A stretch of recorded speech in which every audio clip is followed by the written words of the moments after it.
कहेला पवन सिंह हो, कहेला पवन सिंह हो, हो।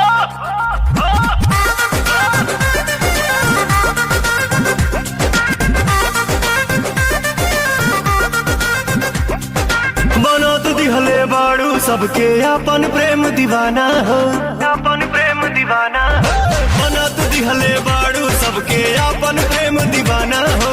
पैबू नहीं हमरा जैसन जिंदगी में मर्दाना हो। करा सगाई पक्का हमरा हाथ से पहिरा रिंग हो। हई भोजपुरिया किंग जमाना कहेला पवन सिंह हो।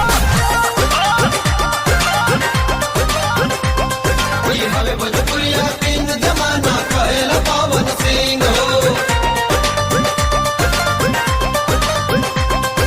ब्यूटीफुल बॉडी बातो हर सेक्सी सेक्सी लुक हो। ऐसे चलबू तान के सीना चल जाई बंदूक हो।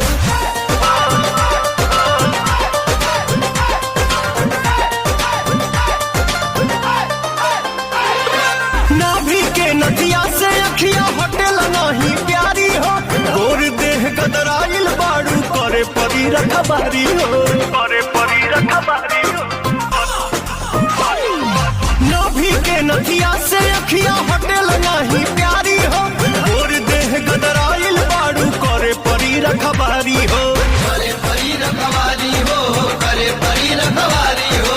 हमके लफुआ मत बूझा तू हकील नहीं डींग हो।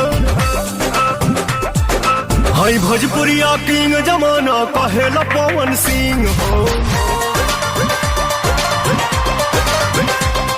ये हवे भोजपुरिया किंग जमाना